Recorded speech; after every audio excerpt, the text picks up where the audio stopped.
Bonjour tout le monde, bonjour à la maison en vidéo et aux gens qui nous écoutent en audio. Mon nom est Fanny Grégoire. Je vais être votre animatrice pour cette entrevue spéciale du mois de novembre avec Louis Rastelli. Bonjour Louis. Bonjour. Alors, merci beaucoup d'avoir accepté mon invitation de dernière minute. Je sais que l'événement que tu organises en ce moment, Exposine, ça s'en vient très, très, très bientôt.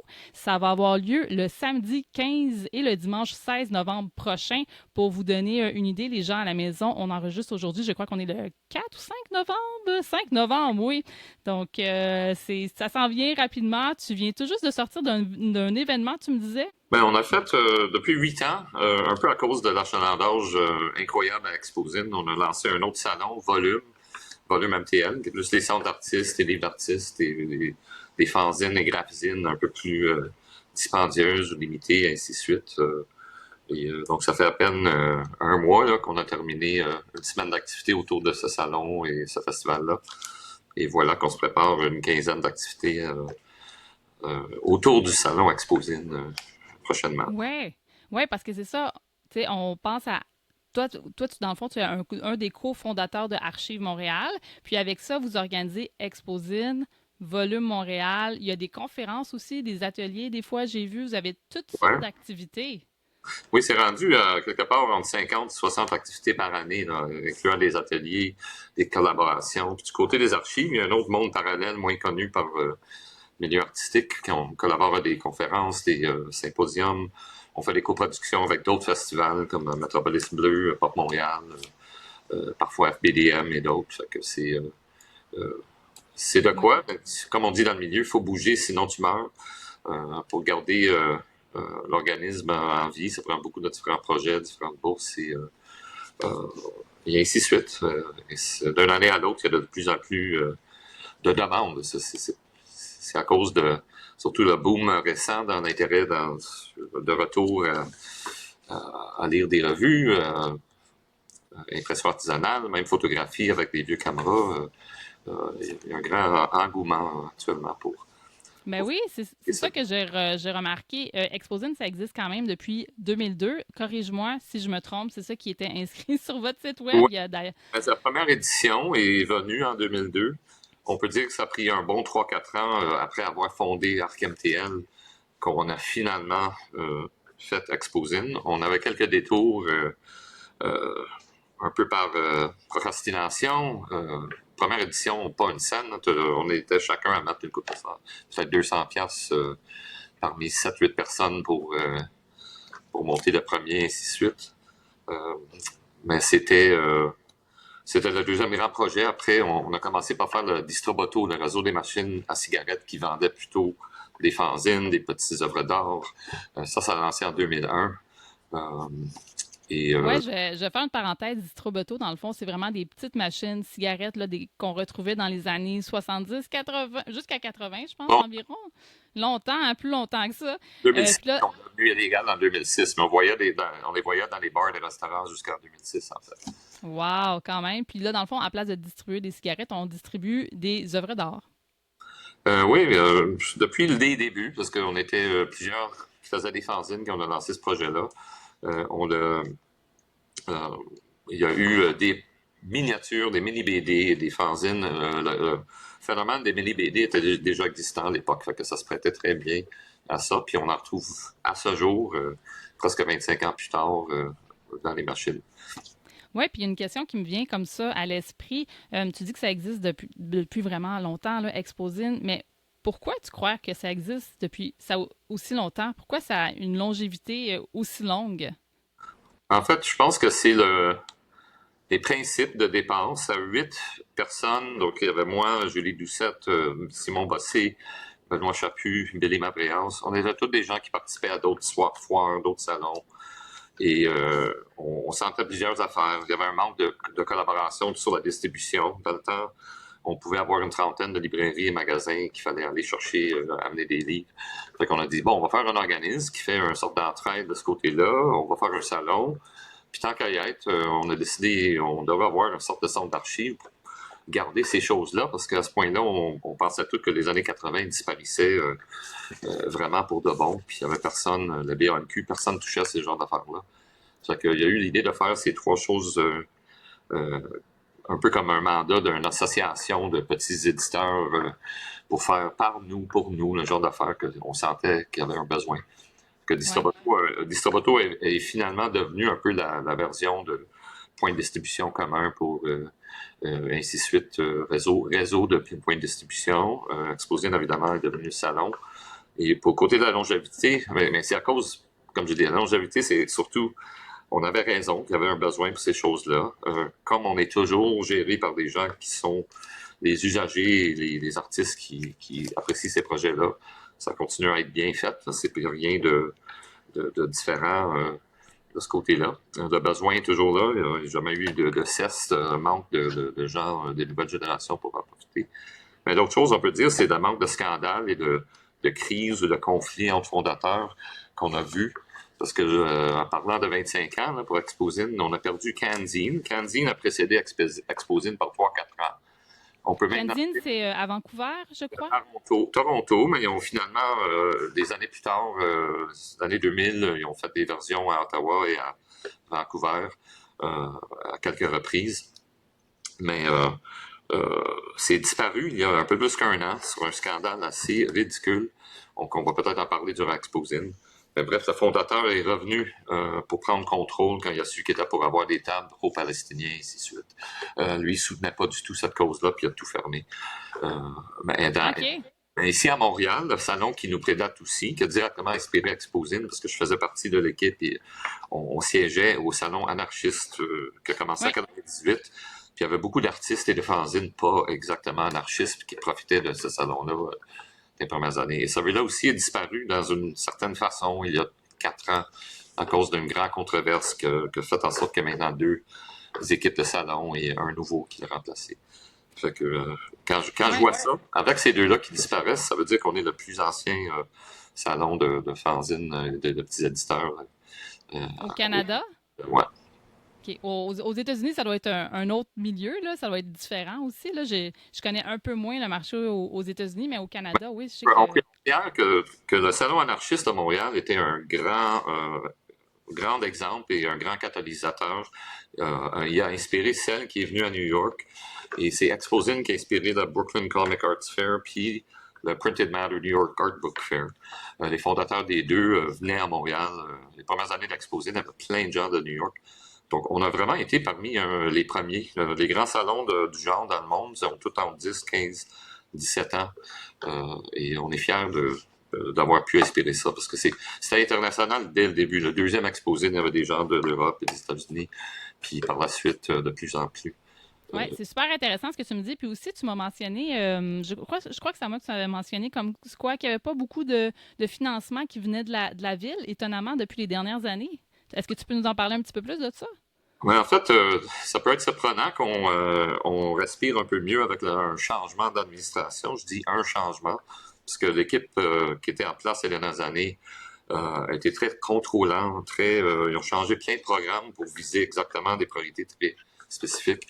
Fait qu'on n'est pas les seuls, on est dans le patrimoine, on travaille avec des musées, des sociétés d'histoire.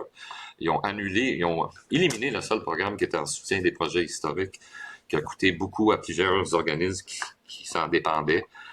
Et dans la culture, c'est très dirigiste. On s'est battu pour des années pour essayer d'utiliser l'ancienne gare autobus en face de la BAMQ, avec laquelle la BAMQ nous appuyait dans cette idée-là. Et on est arrivé là aussitôt que c'est devenu vacant.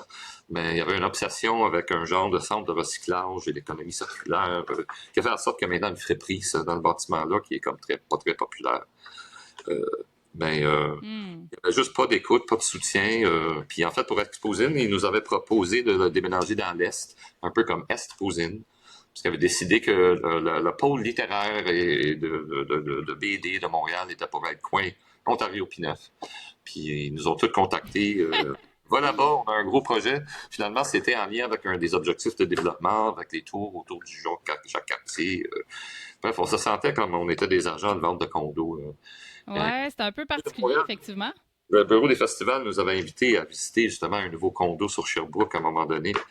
Puis il y avait une belle grande salle au rez-de-chaussée, mais à un moment donné, le propriétaire disait « Ah, les acheteurs qu'on cherche là, aimeront ça, ce genre d'affaires-là. » Puis la ville était comme « Moi, elle devrait faire ça ici. » Puis il y avait une obsession de densifier résidentiellement, puis de rendre tous les nouveaux quartiers du centre-ville plaisants pour des nouveaux résidents. Puis malheureusement, le projet Montréal, ils disaient ouvertement, là, c'était leur objectif, mais on sentait trop que, au lieu de nous dire, bon, qu'est-ce que vous avez besoin, les programmes, peu par peu, devenaient des choses, propose ça, puis tu peux avoir l'argent, sinon, next, tu sais.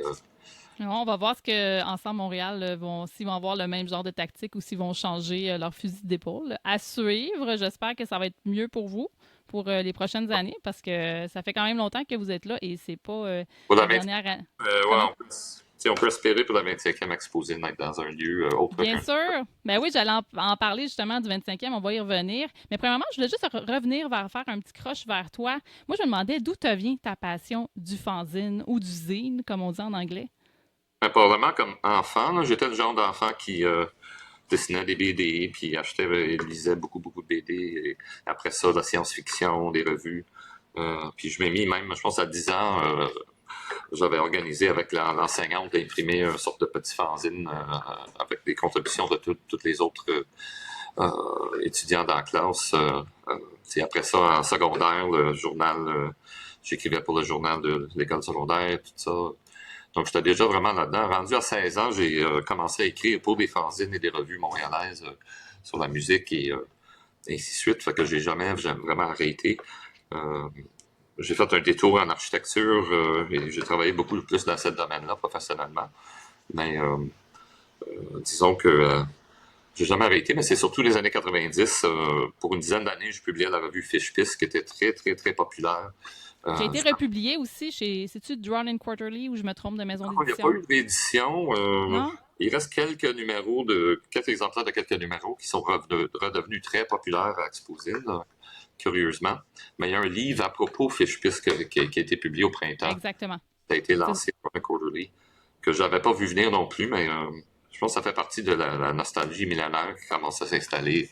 Tout ce qui est des années 90 commence à avoir une sorte de rétro. Ouais. On peut le voir dans les habits des plus jeunes aussi. Moi, je suis une génération après toi, là, donc on le voit sur la génération après que les années 90 sont officiellement de retour depuis un bon petit bout de temps. Mais tant mieux si ça les intéresse parce que ça fait partie de notre histoire et nos archives, d'où on vient et tout. Aussi, je me demandais, on en a parlé un petit peu plus. Trouves-tu qu'il y a un renouveau, un nouvel intérêt pour le fanzine depuis quelques années? Ben, avec les années qu'on est là, surtout des autres cofondateurs comme Julie Doucette et Billy Mavréas, qui font des fanzines depuis les années 80, comme moi, depuis le milieu des années 80. On en a vu des vagues, là, puis c'est quasiment un cycle prévisible. Éventuellement, on va parler du déclin du fanzine là, dans 2-3 ans, où il va y avoir une autre sorte d'affaire que tout le monde commence à être obsédé par. Mais ça n'a jamais arrêté complètement. Il y a juste un certain spotlight là, ou une lumière parfois qui shine là-dessus. Et là, Oui, l'année dernière, vous aviez eu plus de 200 exposants, je crois. Est-ce que j'ai bien lu ça?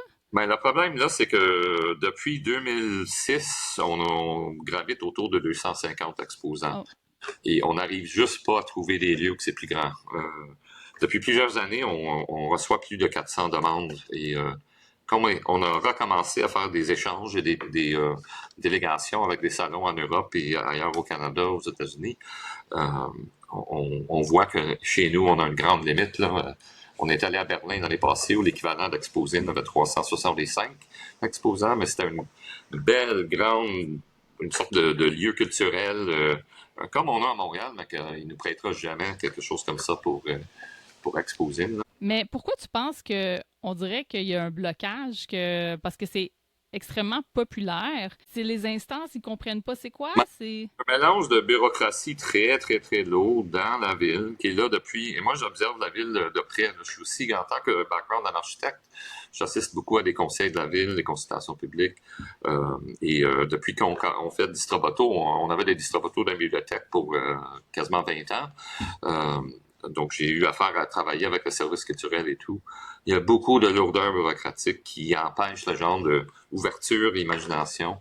C'est aussi ça, donc. Quand on est rentré dans la bibliothèque avec Distroboto, il y avait un chef du service culturel qui allait à Exposine, qui nous a débloqué au Conseil des arts, qui a dit, écoute, oublie ça avec les bureaucrates puis les les agents des maisons de la culture sont tous des requins qui se battent un contre l'autre, qui est vrai, là, ils se battent tous pour avoir plus de budget que l'autre. Il nous a fait un compte de fournisseurs de services, puis ça y allait.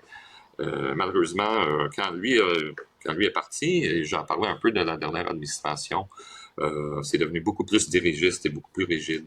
Donc les règles sont des règles. Et actuellement, par exemple, ils ont redéfini les festivals comme tout festival. Bref, ils ont mis une exclusion dans le bureau des festivals pour des festivals qui ont un marché ou un salon. Donc ça compte pas comme un festival, on ne peut pas avoir ça. Donc on est bloqué depuis plusieurs années de financement comme l'Exposine n'est pas un festival. Le Festival des arts imprimés, il y a un marché d'art il est exclu de ce programme-là aussi. OK. Puis, Donc, quand je tu as un marché, ça ne fonctionne pas. ouais, mais quand de temps en temps, il y a un agent ou un chef de département qui voit que ça, c'est ridicule, ça se passe, puis ça se fait. Fait que c'est pour ça qu'on est un peu curieux de voir qu'est-ce qui pourrait arriver comme amélioration. Tu sais, les salles de spectacle aussi, là, ils ont toutes eu beaucoup de problèmes les dernières années, donc on va voir. On peut espérer. Un autre gros problème pour les salles de spectacle, ce serait un bon sujet à mon balado aussi. J'ai dit bref. pas une centaine d'activités par année maintenant, fait qu'on connaît les drames des salles. T'sais, on en perd à chaque année, puis on sait c'est où Le divan orange, la tulipe, ouais. Qui est vacant depuis 4 ans maintenant. Oui, c'est vrai, c'est encore vacant sur Saint-Laurent et ouais. Le divan orange est à louer. Il n'y a rien qui a remplacé ces places-là. C'est un peu ridicule. Mais pour revenir sur les fanzines, si... Oui, mais non, mais j'aimerais ça faire une petite parenthèse. Il y a des fonctionnaires, des gens qui travaillent à la ville qui nous écoutent en ce moment. Le message est lancé. Oui, pour la 25e, on va essayer d'être très ambitieux. Oui. Ben écoute, je vais continuer avec mes petites questions là, que j'ai préparées pour toi. Je vois en arrière de toi, les gens qui sont en vidéo vont peut-être le voir, il y a des étagères avec ce qui semble être des fanzines. Ça semble être un grand local. Est-ce que c'est possible de visiter le local? Comment? Oui, c'est quoi le fonctionnement?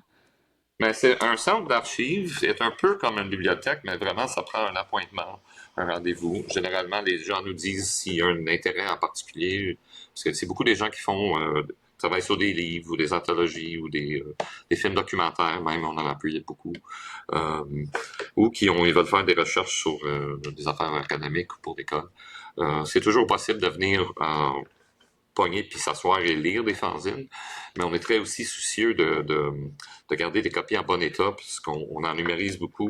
Un archive essaye de préserver à long terme des affaires qui sont plutôt jetées ou pas accumulées. Par exemple, on a probablement au moins 15 000 fanzines et en plus de ça, probablement 15 à 20 000 publications indépendantes de Montréal, les journaux étudiants, des affaires obscures des années 50, 60, 70, qui ne sont pas dans le dépôt légal.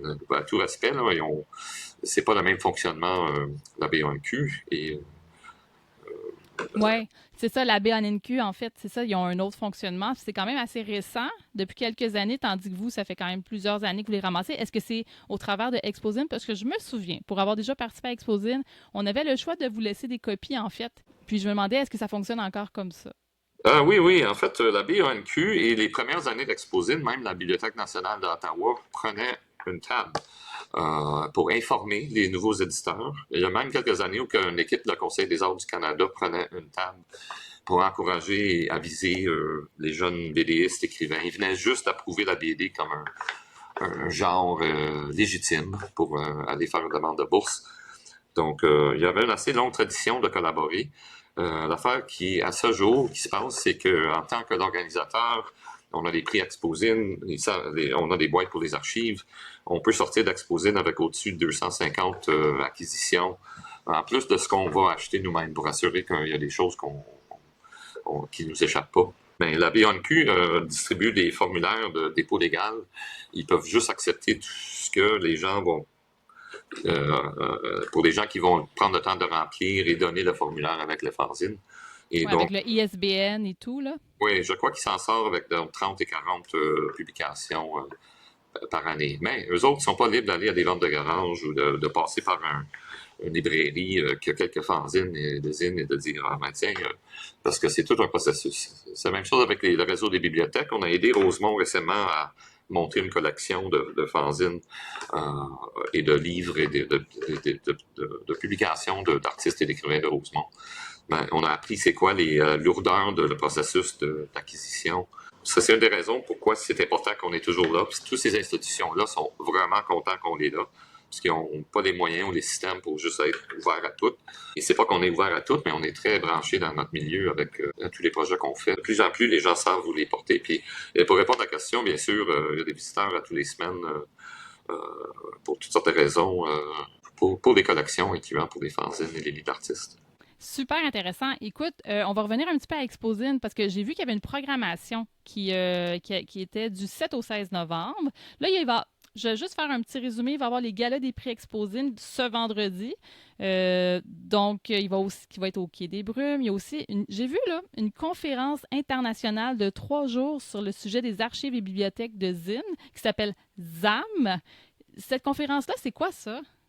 En fait, depuis très longtemps, depuis 2008 environ, on a des liens avec d'autres, les quelques autres, parce que surtout depuis 2008, au début, il y a une poignée de librairies, de bibliothèques et d'archives de fanzines dans le monde entier. On s'est mis à se connaître. En 2010, pour la première fois, on a fait l'archive a monté une exposition de l'historique des fanzines québécois à Marseille, parce que, pas à Marseille, à Poitiers. C'est la Fanzinothèque de Poitiers, probablement la première. Ils sont là depuis 1986, je crois, ou 1987. Et c'est la première à s'appeler la Fanzinothèque. Donc, on a fait beaucoup d'années d'échanges. Je suis allé plusieurs fois à la Fanzino, on a monté des expos. Ils sont venus 4 ou 5 fois à Exposine. La directrice a fait une résidence à l'archive en 2015. Donc, un long historique. Et on a décidé de convoquer une sorte de rencontre. On a su que il y avait intérêt de l'équipe une fois de plus de venir à Montréal en gang cette année. Fait que depuis le début de l'année, on travaille à monter une sorte de conférence autour du fait que la Fanzinothèque et toute leur équipe était pour être de retour à Montréal. Donc, on a tapé la Fanzinoteco dans la ville de Mexique.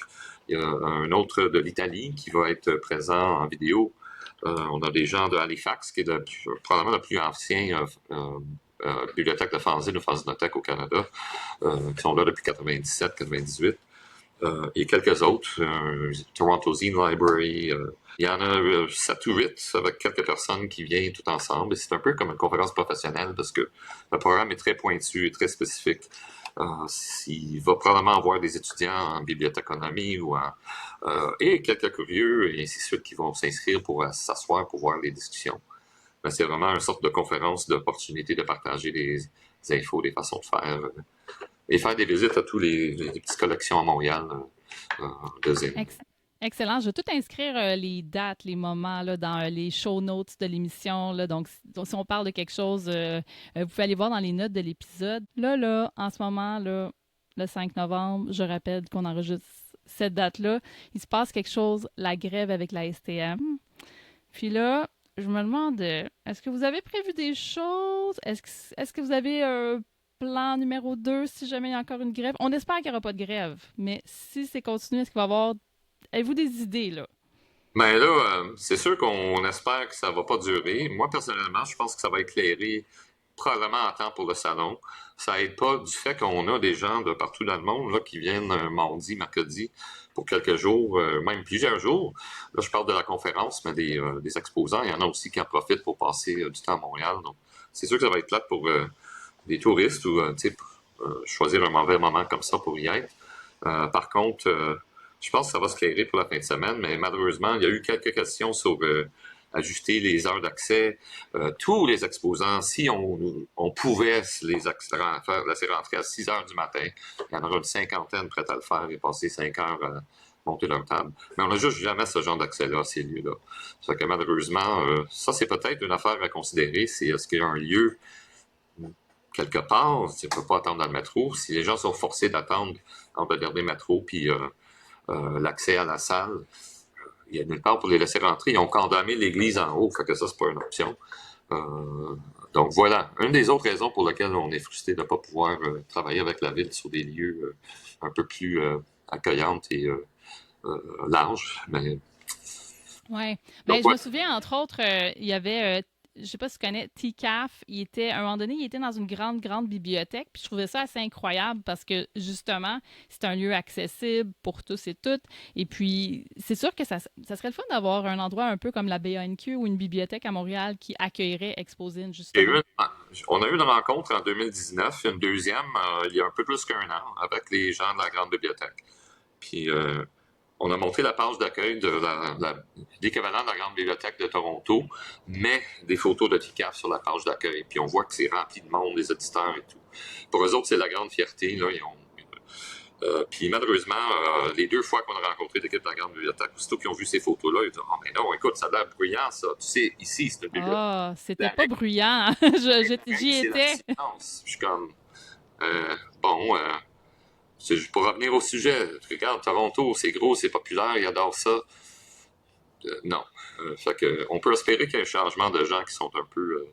Parce qu'il y a eu, au tout début des premières années de la Grande Bibliothèque, il y avait des activités. Je pense qu'il y avait eu des plaintes. Puis comme je dis, on vit un peu dans une ville qui est maintenant. Les gens qui se Hmm. plaignent, puis donc les choses doivent arrêter. Puis je peux avoir 5 piastres pour chaque fois qu'ils nous ont dit fais ça l'été dans un parc dehors, on va te soutenir. Ah. Mais là, on sera riche, là, mais c'est juste que ça ne sera pas exposé. Mais c'est drôle parce que c'est tellement compliqué et un grand risque d'organiser un événement à l'extérieur. Je trouve ça un peu drôle que des personnes offrent ça. Puis c'est dommage parce que c'est des beaux lieux qui seraient accessibles pour tous et toutes. Et puis, ben écoutez, prenez-en note les gens dans les bibliothèques de la Ville de Montréal parce que ça fait quand même super longtemps qu'Exposé n'existe. Et puis, il faudrait peut-être prendre ça un petit peu au sérieux. Je dis ça, je dis rien. Hein? Donc, écoute, je vais terminer cette entrevue parce que ça fait, écoute, je pense que je pourrais te parler au moins 1 heure de temps, mais je m'étais mis un petit temps limite pour l'entrevue. Je te dirais, écoute, question finale, avec tout ce que tu fais là, en ce moment, avec Exposine et Archives Montréal, est-ce que tu as encore le temps de faire des zines toi-même pour le plaisir? J'ai plusieurs idées que malheureusement, encore une fois cette année, j'aurai pas le temps, je crois, pour les faire en temps pour Exposine. Mais j'en ai hâte d'en faire un, peut-être même si c'est juste après Exposine. Parce que quand Ozzy Osbourne est décédé, ça m'a rappelé que j'ai déjà vendu de l'acide à Black Sabbath. En fait, j'avais tout dit. Ça, c'était toute une aventure. Là. Le mot s'est passé qu'ils voulaient scorer de l'acide lors de leur show à Montréal. Puis il y avait probablement des douzaines de personnes qui essayaient de chasser une feuille d'acide en échange de billets gratuits. Puis finalement, c'est moi qui ai réussi à faire le lead. Puis tout pour Mais dire, là, il il faut faut que que tu fasses un zine là-dessus, là. C'est également une bonne anecdote. j'ai encore l'étiquette qui dit gratuit, là, qui est juste des belles rangées juste devant la scène, puis plein d'amis qui se rappellent de cette affaire-là. Fait que ça va être un zine, mais malheureusement, c'est peut-être pas pour ce prochain exposé. Pour le 25e, peut-être? Ah oui, certainement, mais en fait, je suis jaloux d'un des cofondateurs, Billy Mavriel, c'est en fait une quinzaine par année. Là. On est des grands vétérans. Là. Si j'avais 3 jours, là, j'en ferais une, pas juste imprimé, plié, broché, une centaine de copies. Là, let's go. J'adore des défis, genre de fanzine d'une journée, ainsi de suite. Mais Mhm. ça va venir. Là. On travaille sur 3 différents livres à l'archive sur des sujets des histoires culturelles de Montréal. Puis fait que ça me donne au moins une sorte de choses créatives. Là. Au moins, c'est quand même des livres. Là. Ben oui, ben écoute, moi je suis très curieuse de ça. J'espère que tu vas le sortir, ce petit fanzine avec cette anecdote-là. C'est le genre de choses que j'aime vraiment beaucoup, des anecdotes un peu space, un peu comme bizarre, qui arrivent une fois dans une vie, puis tu dis, hey, je vais mettre ça en fanzine, puis c'est comme un peu du patinage interne. Ben, Donc, on est. c'est ça, un fanzine, c'est pour ça. Là. C'est vraiment. Il y a des sujets qui se prêtent parfaitement. C'est comme, ouf, il faut faire un fanzine Ben, sur ça. en anglais, on dit des perzines pour des personal zines, mais moi, je pense qu'on devrait dire en français des potins zines ou je sais pas, mais il y a comme quelque chose à faire avec ça. Ouais, Et l'effet vécu, là, ça peut être. Un peu l'effet vécu, ouais, quelque chose comme ça. ouais. Parfait. Écoute, merci beaucoup. Louis, je vais rappeler les gens, c'est quand Exposine. C'est le samedi 15 et dimanche 16 novembre. L'entrée est gratuite, on ne l'a pas mentionné. C'est au 1025 Bélanger, à Montréal, évidemment. C'est près du métro Jean Talon. On se croise les doigts pour que le conflit de la SCM soit réglé. Le site web, c'est exposine.ca. Et évidemment, il y a une grande programmation. Allez voir sur le site web. Je vais mettre quelques notes dans les show notes avec toute la programmation, qu'est-ce qui est intéressant. Merci. Écoute, as-tu un autre mot de la fin pour terminer ou est-ce qu'on peut te retrouver ou... En fait, exposine.ca et aussi arcmtl.org pour un peu un tremplin vers tous les autres projets, les choses qu'on fait. Si les gens sont curieux d'en connaître plus. Ben, c'est bien parfait. Merci beaucoup, puis bonne exposine! Merci, on se voit là-bas. Merci.